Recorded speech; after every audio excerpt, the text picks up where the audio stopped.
आदाब, नमस्कार। मैं यूनुस अहमद, सहारा नशा मुक्ति केंद्र, खुलना नगरी, बेलगावी से। जैसा कि हमको आजकल के माहौल में देखने को पड़ता है कि बहुत से लोग गंदी लतों का शिकार हुए हैं, जैसे कि शराब addiction, alcohol addiction, tobacco addiction, गांजा एडिक्शन, ब्राउन शुगर एडिक्शन, चरस एडिक्शन।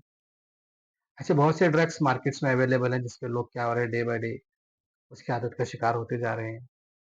इससे पहले वीडियो में हमने अल्कोहल एडिक्शन के बारे में चर्चा की और उसके होने वाले नुकसान के बारे में बताया।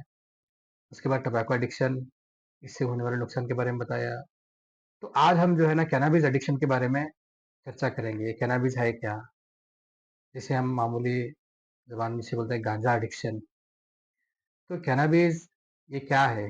इसके अंदर ऐसी क्या कौन-सी चीज़ है जिससे इसकी लत इंसान को लग जाती है और इसका ट्रीटमेंट करना भी लाज़िम हो जाता है। तो चलिए शुरू करते हैं। सबसे पहले कैनाबिस है क्या? तो कैनाबिस क्या है? ये एक प्लांट है। तो ये प्लांट से मिलने वाले ड्रग्स को हम क्या बोलते हैं? गांजा, अ, हशीश, भंग, वीड, ये सभी अलग-अलग नाम हैं, एक ही प्लांट के। तो कैनाबिस जो प्लांट जो रहता है, इसके लीव्स जो रहते हैं, इस लीफ से जो है ना भंग रेडी होता है, जैसे कि गरम करके इसको ये करते हैं। इसके फूल फूल में जो बीज रहते हैं, जिसे हम गांजा बोलते हैं। इसके बाद हशीश, ये सभी एक ही प्लांट से मिलने वाले ड्रग्स हैं। तो मार्केट में अब ज़्यादातर जो लोग जो एडिक्शन हुए हैं, वो है गांजा एडिक्शन, जिसे हम मामूली तौर पर मैरिजुना बोलते हैं और इसे हम शॉर्ट फॉर्म में कैनाबिस यूज डिसऑर्डर भी बोलते हैं। तो एडिक्शन शुरू कैसे होता है? इस लत का लोग कैसे शिकार होते हैं? तो 219 में मिनिस्ट्री ऑफ सोशल जस्टिस और एम्पावरमेंट के हिसाब से अगर हम चलेंगे, तो 31 मिलियन पीपल इंडिया में इस चीज़ के एडिक्शन हुए हैं और जो कि एक अलार्मिंग है। 31 मिलियन पीपल ये मामूली आंकड़ा नहीं है, ये बहुत ज़्यादा है। तो हमें इससे मालूम होता है कि डे बाय डे इस गांजा की लत का शिकार बहुत से लोग हो रहे हैं।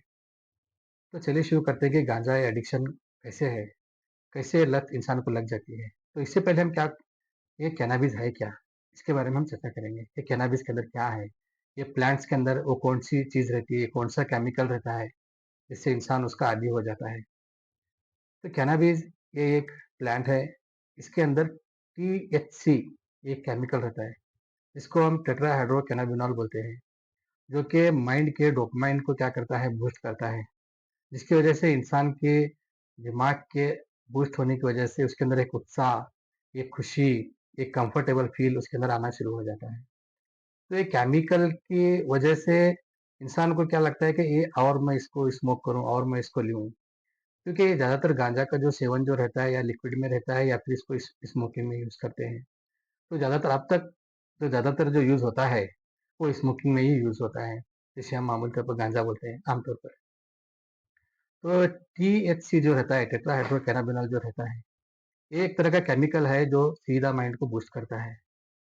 तो ये जैसे ही माइंड को बूस्ट करता है तो इंसान के अंदर एक तरह का टॉलरेंस क्रिएट होता है, एक तरह का क्रेविंग शुरू हो जाता है।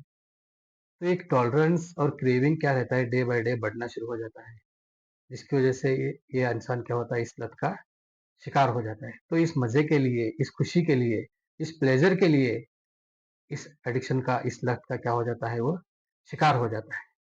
तो सबसे पहले हम ये देखेंगे कि ये गांजा मिलता कहाँ है, कैसे मार्केट में अवेलेबल है। ये तो आज तक किसी को पता नहीं, कहीं से सप्लाई होता है। ज़्यादातर इसकी जो कास्ट जो होती है, इंडिया में थोड़े मध्य प्रदेश के डिस्ट्रिक्ट में वगैरह होती है, इसके अलावा बाहर देश वगैरह में इसकी कास्ट होती है। तो ये प्लांट्स जो रहता है, कैनबिस जो प्लांट, ये नार्कोटिक ड्रग्स में आता है, जिसे एनडीपीएस एक्ट बोलते हैं। इसके तहत इसको मार्केट में सेल करना क्या है, इलीगल है और इसके सेल करने को पकड़ा गया तो इसके लिए सजा भी है। तो चलिए हम शुरू करते हैं कि इस गांजा का एडिक्शन शुरू कैसे होता है और ये लत इंसान को कैसे लगती है। कैनबिस जो एक प्लांट है, जिसे मेरिजोना कहते हैं, इसके अंदर ये प्लांट्स का ड्राई लीव्स, फ्लावर और सीड्स वगैरह से क्या है, ये सभी एक ही प्लांट्स के रहते हैं। इसके अंदर क्या रहता है, टीएचसी बोल के एक केमिकल रहता है, जिसको टेट्राहाइड्रोकैनाबिनॉल बोलते हैं। इसके अंदर 125 टाइप्स के कैनाबिनॉइड्स रहते हैं, जैसे कि 9 टीएचसी, डेल्टा 9 टीएचसी, जो कि कॉमनली यूज होता है कैनबिस प्लांट से। और इससे जो इफ़ेक्ट्स जो होता है आदमी के शरीर पे, जैसा कि मूड, थॉट और परसेप्शंस वगैरह में क्या हो जाते हैं, इसके सेवन की वजह से चेंजेस वगैरह हो जाते हैं। तो ये लत कैसे लग जाती है इसके बारे में चर्चा करेंगे। जैसा कि गांजा जो है, ये सबसे इसकी शुरुआत जो होती है सबसे पहले पीयर प्रेशर, मतलब जिस माहौल में इंसान रह रहा है, अगर वहाँ के माहौल में अगर कोई गांजा सेवन कर रहा है, तो ये माहौल में रहने के बाद उसके अंदर एक चीज़ पैदा हो जाती है, क्यूरियोसिटी जिसे हम बोलते हैं। क्यूरियोसिटी, ये पीने से रिलैक्सेशन होता है, नींद अच्छी आती है, या जैसा कि ये एक साइकोटिक एडिक्शन है, एक साइकोटिक सब्सटेंस है और साइकोलॉजी डिपेंडेंसी डेवलप करता है। तो जब ये पीयर प्रेशर, मतलब अगर कोई ले रहा है, अगर उसके साथ दोस्ती इसकी हो गई, तो ये बोलेगा थोड़ा ले, इसे शुरू करेंगे। तो ये पहला जो टारगेट जो रहता है पीयर प्रेशर हम जिसको बोलते हैं, मतलब जिस माहौल में रह रहा है, अगर वहाँ पे कोई अगर गांजा वगैरह का सेवन कर रहा है, तो ये लत उसको आसानी से लगने में बहुत आसानी हो जाएगी। दूसरी बात, इजीली अवेलेबल गांजा अगर इजीली अवेलेबल है, तो इससे भी क्या हो जाता है कि इसका एडिक्शन डेवलप हो जाता है। इसके बाद क्रेविंग रहता है। इसके बाद एक्सपेरिमेंट विद ड्रग्स, बहुत से लोग ऐसे रहते हैं, जैसा कि बहुत सी ऐसी चीज़ें आ गई हैं अभी, मोबाइल सभी लोग यूज़ कर रहे हैं, तो मोबाइल में से बहुत सी चीज़ें दिखाई जाती है कि ये ड्रग्स में कौन सी चीज़ है, ये ड्रग्स में कौन सी चीज़ है। तो लोगों के अंदर सर्च करने की आदत पड़ जाती है, जैसे खास करके अभी के बच्चों के अंदर। तो ये चीज़ इसके अंदर THC जैसे टेट्राहाइड्रोकैनाबिनॉल जिसे हम बोलते हैं, ये मादा जो है इंसान के दिमाग को बूस्ट करता है, रिफ्रेश करता है, रिलैक्स करता है। और बहुत से ऐसी चीज़ें मार्केट में ऐसे डायलॉग्स भी हैं कि ये गांजा स्मोक करने से कुछ नहीं होता। जैसा कि ये THC जो रहता है, टेट्राहाइड्रोकैनाबिनॉल जो रहता है, ये सीधे दिमाग को बूस्ट करता है केमिकल, जिसकी वजह से साइकोलॉजी डिपेंडेंस हो जाता है। तो ये डिपेंडेंसी की वजह से क्या होता है, ये लत आसानी से लग जाती है।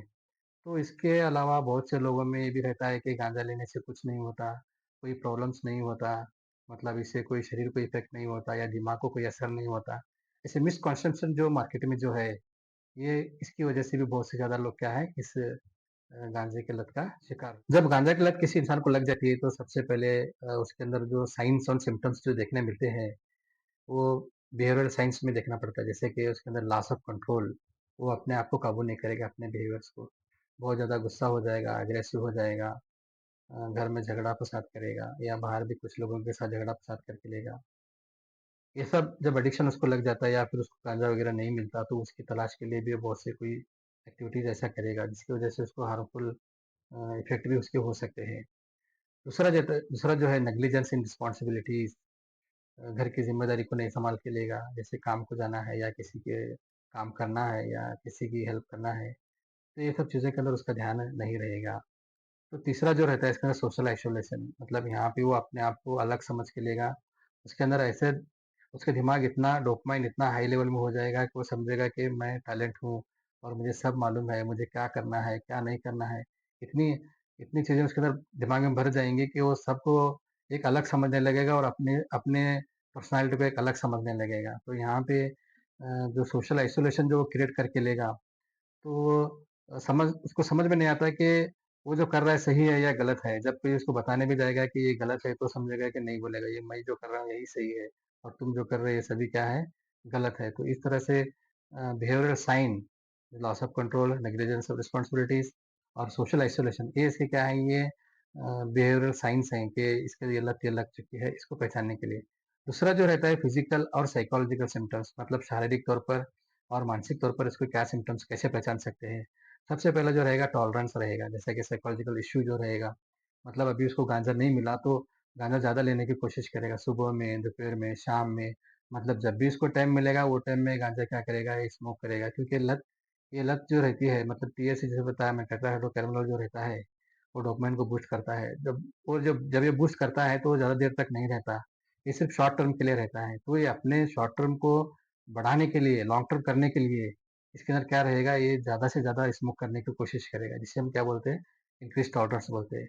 उसके बाद इसको विड्रॉल सिम्टम्स फेस करना पड़ेगा। आप समझो उसको गांजा नहीं मिला या स्मोक करने नहीं मिला, तो वो क्या करेगा, इसकी इरिटेबिलिटी करके लेगा, रात में नींद नहीं करेगा और सबको डिस्टर्बेंस करेगा, खुद भी डिस्टर्बेंस रहेगा और रात भर इधर उधर घूमता रहेगा। तो ये विड्रॉल सिम्टम्स हैं इसके। थर्ड जो रहता है फिजिकल हेल्थ इश्यू जो रहता है, कि उसको खाने के बारे में ध्यान नहीं रहेगा, सुबह दोपहर जैसे कि 3 टाइम हम लोग खाना खाते हैं, चाय पीते हैं कुछ, लेकिन जब ये गांजा का एडिक्शन हो जाता है तो उसको खाने की लत नहीं, मतलब खाना खाने की तरफ इसका ध्यान नहीं रहेगा। तो ये खाने की तरफ ध्यान नहीं रहेगा, जिसकी वजह से इसकी शारीरिक हालत भी क्या हो जाएगी, डे बाय डे कमजोर होना शुरू हो जाती है। तो थर्ड जो रहता है कॉग्निटिव एंड इमोशनल इंडिकेटर्स, मतलब इमोशनल फीलिंग्स के इंडिकेटर्स क्या हैं कि इसको कैसा पहचानने का कि ये बिल्कुल इस लत का शिकार हो गया है। तो सबसे पहला जो रहता है एंग्जायटी और डिप्रेशन, एक तरह का उसके अंदर डर रहेगा, एक तरह का डिप्रेशन रहेगा और उसके बाद इमोशनल इंस्टेबिलिटी रहेगा, मतलब उसके अंदर कुछ भी फीलिंग्स नहीं रहेंगे। घर में वगैरह अगर कोई रो रहा है या फिर कुछ बोल रहा है तो फीलिंग्स उसके अंदर नहीं रहेंगे कि हाँ, ये मेरी वजह से ऐसा हो रहा है या मैं करने लगा हूँ इसीलिए मैं लत के वो शिकार हुआ हूँ इसलिए ये लोग ऐसा कर रहे हैं। ये इमोशनल इंस्टेबिलिटी जो रहती है ये बिल्कुल उसके अंदर नील हो जाती है और वो चीज़ों को समझने में बहुत उसको देर लग जाती है, क्योंकि ये डोपामाइन की वजह से क्या रहता है, एक मज़े में रहता है, जैसा कि वो गांजा लेने की वजह से एक गुड फीलिंग्स में रहता है। तो गुड फीलिंग में रहने की वजह से जैसा ये घर के हालात रहने दो या इसके घर की फाइनेंशियल कंडीशन रहने दो या सोशल कंडीशन रहने दो या जो भी रहता है आसपास के सब लोग पहचानते हैं कि ये गांजा ले रहा है या ऐसी हरकत कर रहा है, तो इनके ऊपर बिलीव नहीं करेगा। ये इमोशनल इंस्टेबिलिटी की वजह से सबको नेग्लेक्ट करेगा और अपने आप को परे करेगा, मतलब सोशल आइसोलेशन करके इस लत का वो क्या हो जाएगा, पूरी तरह से शिकार हो जाएगा। इसके शॉर्ट टर्म इफेक्ट्स क्या है और लॉन्ग टर्म इफेक्ट्स क्या है उसके बारे में पहले चर्चा करें। सबसे पहला जो रहेगा रिलैक्सेशन, माइंड पूरा रहेगा। Short term effects increase uptight रहेगा। उसके बाद स्पॉन्टेनियस लाफ्टर, मतलब चुपी चुपी में थोड़ा बहुत हंसना शुरू करेगा, पता नहीं क्यों हंस रहा है, किस लिए हंस रहा है, किसी को मालूम नहीं पड़ता, लेकिन ये रहेगा। उसके बाद ड्राई माउथ, हमेशा उसका मुंह सूखा सूखा टाइप रहेगा। Altered sense of time, time का थोड़ा बहुत सेंस उसके अंदर कम हो जाएगा। और ब्लड शेड आई रहेंगे, मतलब आँख उसके हमेशा रेड रहेंगे।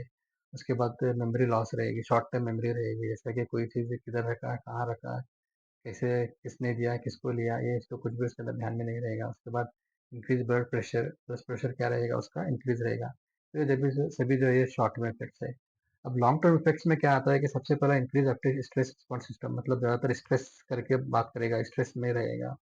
और दूसरी बात जो है ब्रेन डैमेजेस होने के चांसेस रहते हैं, जैसे कि तेजी डोपामाइन लेवल जो रहता है, जो दिमाग को, मतलब गांजा लेने की वजह से दिमाग को इतना हाइपर किया हुआ, मतलब इतना ये बूस्ट किया रहता है कि जब तक गांजा नहीं मिलता तब तक उसको समाधान नहीं लगेगा, खुशी नहीं फील करेगा।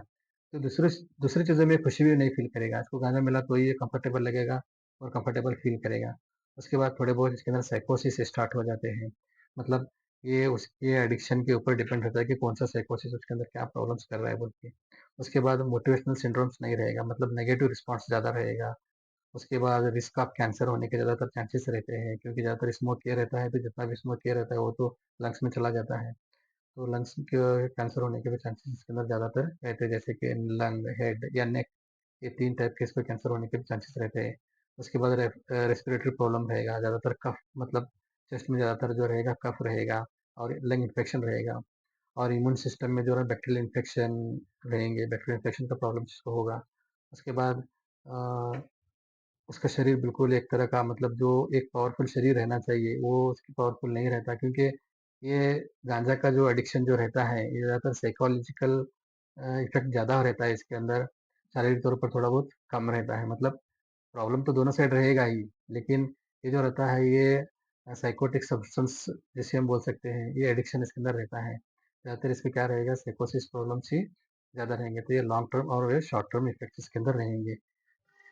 कैनबिस ज़्यादा यूज़ करने की वजह से मेंटल हेल्थ इश्यूज ज़्यादा होते हैं। तो सबसे पहले हम शॉर्ट टर्म लॉन्ग टर्म के तो हम डिस्कस किए हैं। तो मेंटल हेल्थ इश्यू में क्या आता है कि short term memory, attention problem, sleeping problem या कि लैंग्वेज प्रॉब्लम्स, इसके अलावा मोटर डायसफंक्शन वगैरह भी हो जाता है। तो थोड़े बहुत साइकोसिस इसमें अंदर आ जाता है, मोर लाइकली एविडेंस के तहत क्या है, इसके सिजोफ्रेनिया भी होने के चांसेस है ज़्यादा रहते हैं और आदमी बहुत ज़्यादा स्ट्रेस रहता है और उसके थॉट्स लेवल और बिहेवियर लेवल टोटली क्या हो जाते हैं, चेंज हो जाते हैं। कैनबिस की लत जब लग जाती है तो इसको शारीरिक तौर भी प्रॉब्लम्स होते हैं, जैसे कि अबनॉर्मल पेन रहता है, वॉमिटिंग रहता है और हैवी कैनबिस यूज़ करने की वजह से उसके अंदर नवेशिया होने के भी चांसेस रहता है। इसकी वजह से उसको मेडिकल हेल्प की भी लेने में बहुत सख्त ज़रूरत हो जाती है। तो ये सभी क्या है, सीएचसी जिसे हम बोलते हैं, मतलब कैनाबिनॉइड हाइपोमेसिस सिंड्रोम जिसे हम बोल सकते हैं। ये फिजिकल प्रॉब्लम्स वगैरह क्या रहते हैं, ज़्यादा कैनबिस लेने की वजह से हो जाता है। जब ये कैनबिस की लत अगर किसी नौजवान व्यक्ति को लग जाती है तो उसके पूरे एकेडमिक कैरियर पे उसको इफेक्ट हो जाता है, क्योंकि यंग एज में आदमी का जो दिमाग जो रहता है वो बढ़ोतरी में रहता है। जैसा कि इसमें टीएससी जो रहता है, टेट्राहाइड्रोकैनाबिनॉल जो रहता है, जो दिमाग को बूस्ट करता है। तो ये कम उम्र में जब बच्चों को ये लत लग जाती है तो उनका एकेडमिक कैरियर क्या हो जाता है, पूरी तरह से बर्बाद। जैसे कि दिमाग डेवलपिंग स्टेज में ये लोग इस चीज़ का शिकार हो जाएंगे, तो इनका प्रोसेसिंग स्पीड, वर्बल मेमोरी और एकेडमिक फंक्शंस वगैरह जो रहते हैं, ये सभी क्या हो जाते हैं, प्रॉब्लम्स में आ जाते हैं। जैसे कि उनका एजुकेशनल कैरियर रहता है या फिर उनका कोई काम का करियर वगैरह जो रहता है, जब ये चीज़ उनको लग जाती है, तो टोटली उसके अंदर क्या रहता है, मेंटल हेल्थ इश्यू भी शुरू हो जाते हैं और शारीरिक तौर पर उनके अंदर प्रॉब्लम्स वगैरह भी शुरू हो जाते हैं, जिसकी वजह से उनका पूरा करियर ही का पूरा तरह से खराब हो जाता है। जो लोग इस गांजे के आदत का शिकार हुए हैं, उनको वो लोग क्या करें, साइकियाट्रिक डॉक्टर से या फिर रिहैबिलिटेशन सेंटर से कंसल्ट करके इसका इलाज करा ले सकते हैं, या फिर जो लोग इसका शिकार हो के बहुत ज़्यादा इसका लॉन्ग टर्म इफेक्ट है या शॉर्ट टर्म इफेक्ट जो भी बताया, ऐसा कुछ हो रहा है, तो आप खुद से फाइंड आउट करके ये एडिक्शन मेरे अंदर है करके समझ के आप क्या कर सकते हैं, डॉक्टर से कंसल्ट कर सकते हैं। दूसरी बात यहाँ पे है कि इस लत को समाज में फैलने से रोकना भी चाहिए, जिसकी वजह से हमको कॉलेज में, स्कूल में वगैरह में क्या है, इसके लिए अवेयरनेस प्रोग्राम वगैरह कंडक्ट करना चाहिए। क्योंकि ministry of social justice and empowerment के अगर हिसाब से हम चलेंगे, 2019 रिपोर्ट के हिसाब से अगर हम चलेंगे, तो ज़्यादातर इसके अंदर कम उम्र के लोग ही ज़्यादा इसके लत के शिकार हो रहे हैं। तो इसके लिए अवेयरनेस क्रिएट करना चाहिए, ताकि सेक्स इसका अवेयर क्रिएट करने की वजह से बहुत से लोग इस आदत से क्या हो सकते हैं, बच सकते हैं। क्योंकि ये कैनबिस प्लांट है और इससे मिलने वाले जो है ड्रग्स जो है, जैसे कि गांजा, हशीश, भांग या वीड या मैरिजुना जिसे हम कहते हैं, तो ये चीज़ से क्या हो सकते लोग बच सकें। तो वीडियो को लाइक करो, शेयर करो और चैनल को सब्सक्राइब करो। Thank you.